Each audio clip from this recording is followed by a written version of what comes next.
আসসালামু আলাইকুম ওয়া রাহমাতুল্লাহি ওয়া বারাকাতু। সবাইকে শুভেচ্ছা ও স্বাগতম। আজকে আমরা শিখব ডাটাবেজ কানেকশন, কীভাবে ডাটাবেজ কানেকশন করতে হয়। তো এর জন্য প্রথমে আমাদেরকে জ্যাম্প ইনস্টল করতে হবে। তো জ্যাম্পের ভিতরে আমাদেরকে একটি ফোল্ডার ওপেন করতে হবে। তো আমার আমি চলে যাচ্ছি জ্যাম্পের ভিতর htdocs এর মধ্যে যেতে হবে। তারপর এখান থেকে আপনি একটি ফোল্ডার ওপেন করবেন, VS কোড বা অন্য যে কোনো এডিটরে ওপেন করবেন। তো আমি এখানে এই ফোল্ডারের ভিতর গিয়ে আমি এখান থেকে আমি VS কোডে ওপেন করব।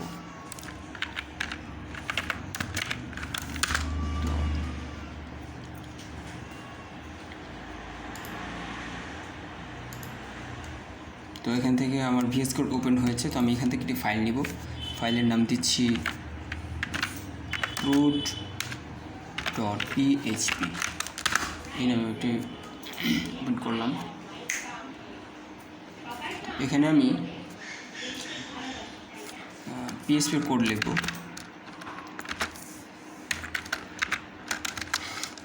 PHP কোড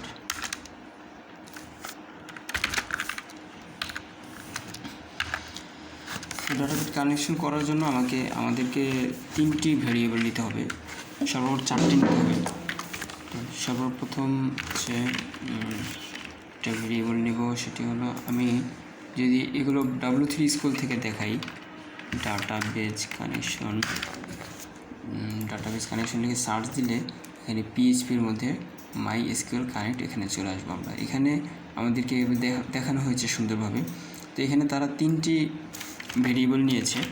আমি যদি এগুলো কপি করে এখানে নিয়ে আসি, তো এই 3টি প্রথমে লেখা হয়েছে সার্ভার নেম হচ্ছে লোকাল হোস্ট। দ্বিতীয়টি user name, server name local host, এটা আমাদের মনে রাখতে হবে। আমরা জানি সার্ভার নেমের নাম হচ্ছে লোকাল হোস্ট। দ্বিতীয় হচ্ছে ইউজার নেমটা কী হবে। তো ইউজার নেম জ্যাম্পের মধ্যে কী হবে সেটা আমরা এখান থেকে সহজেই বের করতে পারবো। বের করার জন্য আমাদেরকে জ্যাম্পে যেতে হবে। জ্যাম্পে যাওয়ার পর এই যে জ্যাম্প ফোল্ডার যাওয়ার পর এখানে PHP myadmin একটা ফোল্ডার পাবো। সেখানে গিয়ে আমরা যদি এই config.inch.php এখানে যাই, এখানে গেলে আমাদের এখানে ইউজার নেমটা দেওয়া আছে। এখানে ইউজার নেম হচ্ছে রুট। সুতরাং আমরা যদি এই রুট এখানে বসিয়ে দিব, রুট, ওকে। আর এখানে পাসওয়ার্ডটা হচ্ছে এখানে কিছুই দেওয়া হয়নি, নাল রাখা আছে, সুতরাং আমরাও পাসওয়ার্ড এখানে ফাঁকা রাখবো। আচ্ছা, তারপর হচ্ছে এখানে আমাদের ডাটাবেজের নেম দিতে হবে। তো ডাটাবেজের নেম আমরা এর জন্য একটা ভেরিয়েবল নেব মাইডিপ নামে। যদি আমি একটা ডাটাবেজ নেই, তো এর জন্য করতে হবে আমাদেরকে যেতে হবে লোকাল হোস্ট/php myadmin, এখানে আমরা গেলাম। এখানে যাওয়ার পর আমি মাইডিপ এই নামে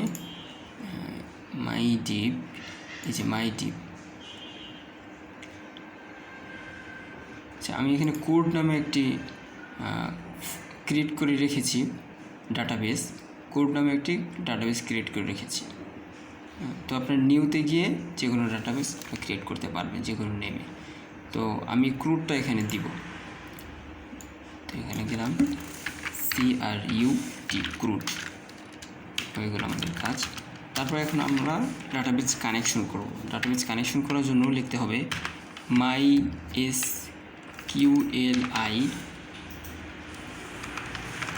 তারপর হচ্ছে কানেক্ট, কানেক্ট, তারপর ফার্স্ট ব্র্যাকেটের মধ্যে আমাকে প্রথম তিনটি ভেরিয়েবল নিতে হবে।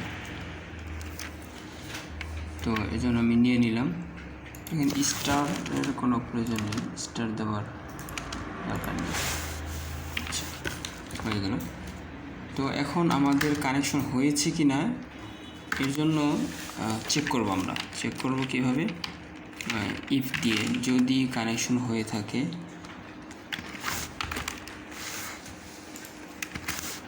যদি কানেকশন হয়ে থাকে তাহলে আমাদেরকে বলবে, একটা প্রিন্ট করে দেখাবে যে কানেক্টেড সাকসেসফুলি। আচ্ছা, এখানে আমাদের তাহলে এটাকে আমাদের একটা ভেরিয়েবলের মধ্যে যদি নিয়ে যাই তাহলে সহজ হবে। আমরা একটা ভেরিয়েবল নিচ্ছি, $কানেক্ট দিয়ে CON, তারপর এটাকে আমরা এখানে নিয়ে আসি। তো এখানে যদি আমাদের এটা কানেক্ট হয়, তাহলে ইকো হবে কানেক্ট সাকসেসফুল। আর যদি কানেক্ট না হয় তাহলে ইলসি, যদি কানেক্ট না হয় তাহলে আমাদেরকে বলা হবে যে কানেক্ট হয়নি। এখানে ইকো হবে ফেল টু কানেক্ট। আচ্ছা, দেখা যাক এখন আমাদের এটা কানেক্ট হয়েছে কিনা আমরা চেক করি। তো আমাদের যেতে হবে কোথায়, code.php-তে যেতে হবে। আমাদের ফাইলটা রাখা হয়েছে কোথায়, লোকাল হোস্টের পর আমরা দেখে আসি। আমাদের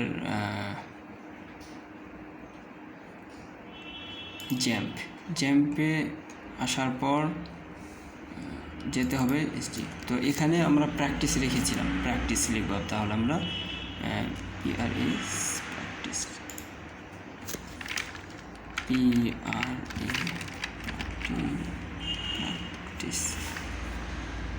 প্র্যাকটিসে আসার পর এখানে শো করতেছে, প্র্যাকটিসে আসার পর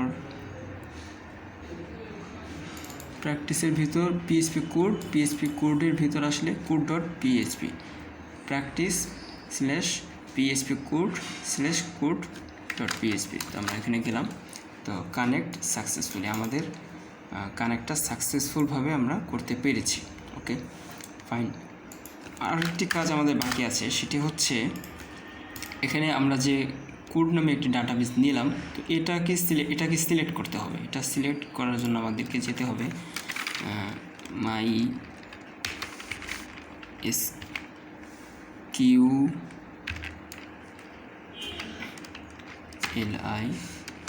তারপর হচ্ছে সিলেক্ট লিখতে হবে, সিলেক্ট। আমাদের চলে এসেছে select/db ডাটাবেস। তো এখানে আমাদের ফার্স্ট ব্র্যাকেটের মধ্যে দিতে হবে এটি, আর এবং কমা দিয়ে আমাদের সেই ডাটাবেস নেমটা দিতে হবে কোড, $কোড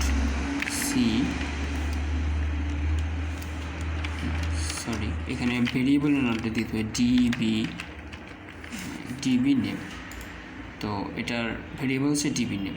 ওকে, দিলাম, ফাইন। তো এখন আমরা যদি এটাকে একটি ভেরিয়েবলের মধ্যে নিয়ে যাই, ভেরিয়েবল নাম দিব হচ্ছে সিলেক্ট। ওকে, ফাইন।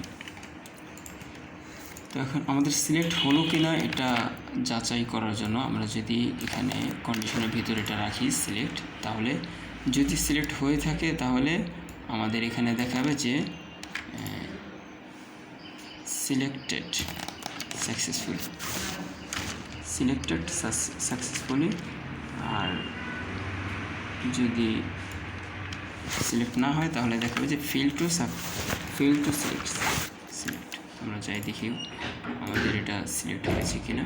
এই যে সিলেক্টেড সাকসেসফুলি। তো এই ছিল আমাদের আজকের ডাটাবেস কানেকশন নিয়ে আলোচনা। আশা করি আপনারা খুব সহজেই শিখতে পেরেছেন। যদি ভালো লাগে ভিডিওটি তাহলে লাইক করবেন, কমেন্ট করবেন এবং শেয়ার করে দেবেন।